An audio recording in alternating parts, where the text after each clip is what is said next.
এই যে ডিম ভর্তা করবো।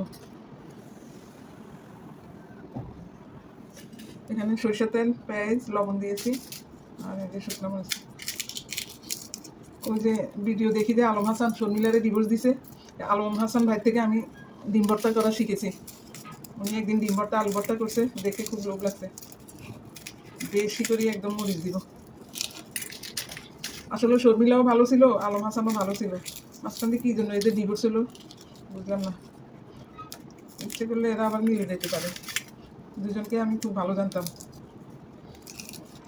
নিহাল শর্মিলাকে মা বলে ডাকে, কি আদর লাগতো, দেখে কি ভালো লাগতো। আলম হাসানের কারণে এখন ছেলেটার ভবিষ্যৎ খারাপ হলো। আর মরিচ দিব, মরিচ আরও দিই, যত জানাবে তত মজা।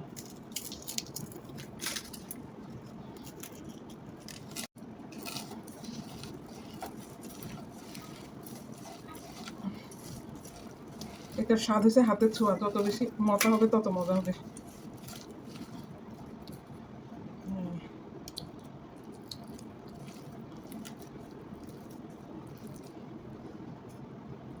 একটা তুমি এমনি খালি খাই নাকি তিনটেই দিব?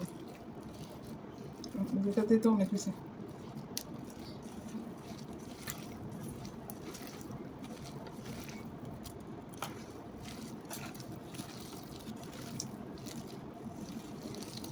সরিষা তেলের গ্রাম বাইরে দিতেছে।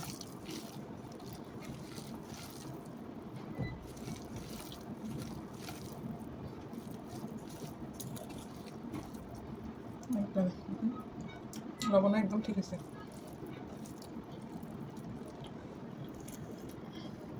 আমি আজকে একটু বাটিতে খাবো।